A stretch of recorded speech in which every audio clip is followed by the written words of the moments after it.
Hi, and welcome back to the second episode of the Digital Music Source. Today we're going to be taking a look at the Alder Violin from Waverunner Audio. In our next episode, we'll take a look at the cello. It's part of the same series, but for now we're going to focus on the violin. So let's hear what the different articulations sound like. The main one is called expressive, and you'll hear why it's called that when I play it.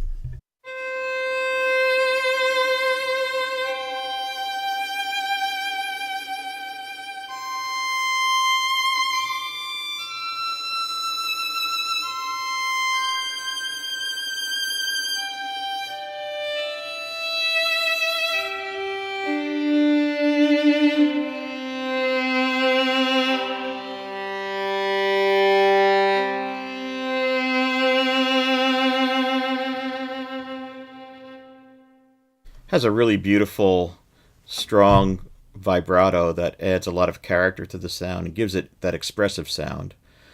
It comes with the reverb on. I'm going to turn it off so you can hear what it sounds like with the dry sample.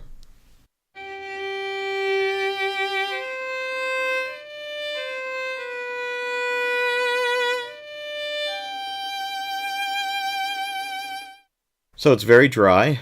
If you want to add your own reverb to it, I like the reverb that's kind of built into the instrument itself, and it really adds a lot to its character. Let's take a look at some of the other articulations. There are two trills settings available, one with major trill and the second one with a minor trill. Let's hear both of those.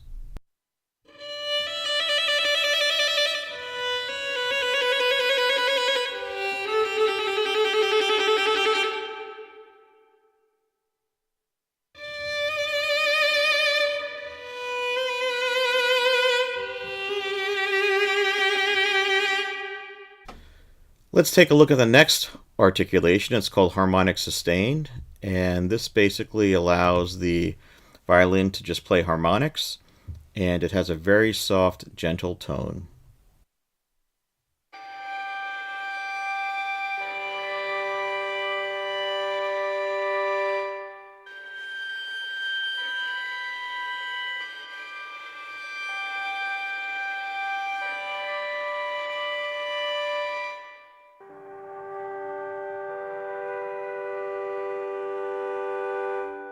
And then there's a harmonic brush articulation.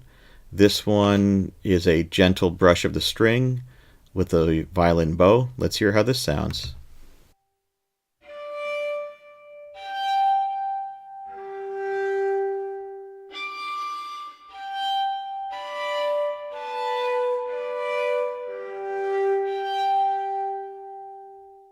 And the final articulation in the library is called Low Tide.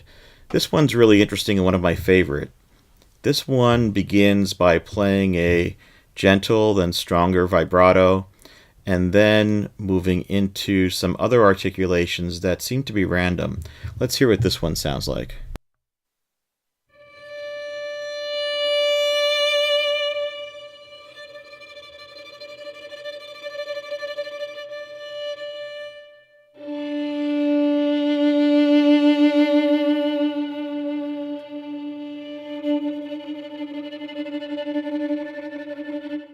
I find that this one is really suited for some really nice string writing where you have multiple violins playing together. It gives the track a sense of movement that you don't get with a typical string library. Let me demonstrate that.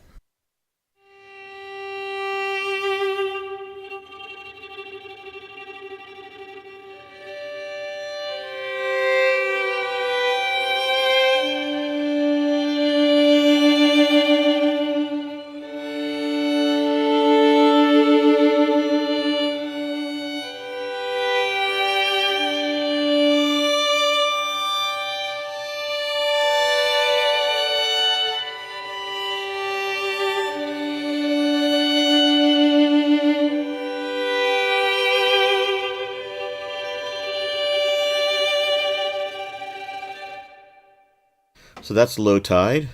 Before we wrap up today, I want to do one more thing, and that is to go back to the expressive patch that came with the program and add the sips script. That's the Solo Instrument Performance Suite, the free script that you can download from the internet. You can read about it on lots of different websites, and this will add fake legato between the notes and make the library sound a little bit more realistic.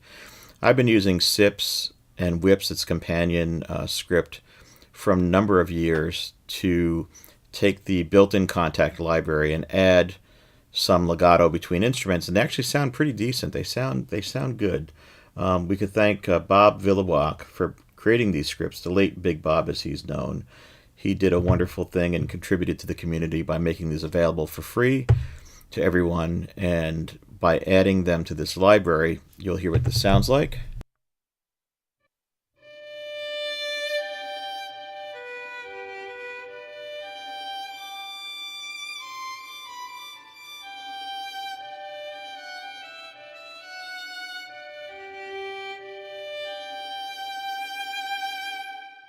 You can hear it just adds a touch of legato to make that sound a little bit more realistic. The one thing I'll say about this library with the expressive patch is that it's not really designed for fast passages. It works well if you want to play slow and expressive music, and that's really what it seems to be designed for. The whole package really is a great deal. It's a low price for all of these different articulations. It does require the full version of Kontakt. In this case, I'm running that inside of Logic, but I think it's a really nice addition to almost anyone's music library. Before we wrap up, I'm going to do two things. I want to show what this instrument sounds like in context, so I'm going to take and make a track using another instrument library. We're going to go to a different track, and this time we'll pull up the Agitato Sordino Dynamic Bowing patch from 8DIO. This is just a beautiful library. If you like the sound of Sordino strings, it's wonderful. It has many other patches besides this one.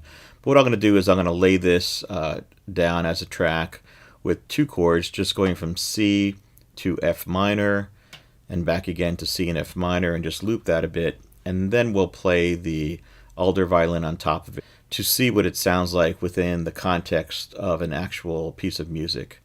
And then right after that, we're going to do a little bit of a preview for what I'm going to be talking about 2 episodes from now. It's called Big Sound from a Small Keyboard, and I'll show that at the very end of this video. But for now, let's take a look and hear how this sounds.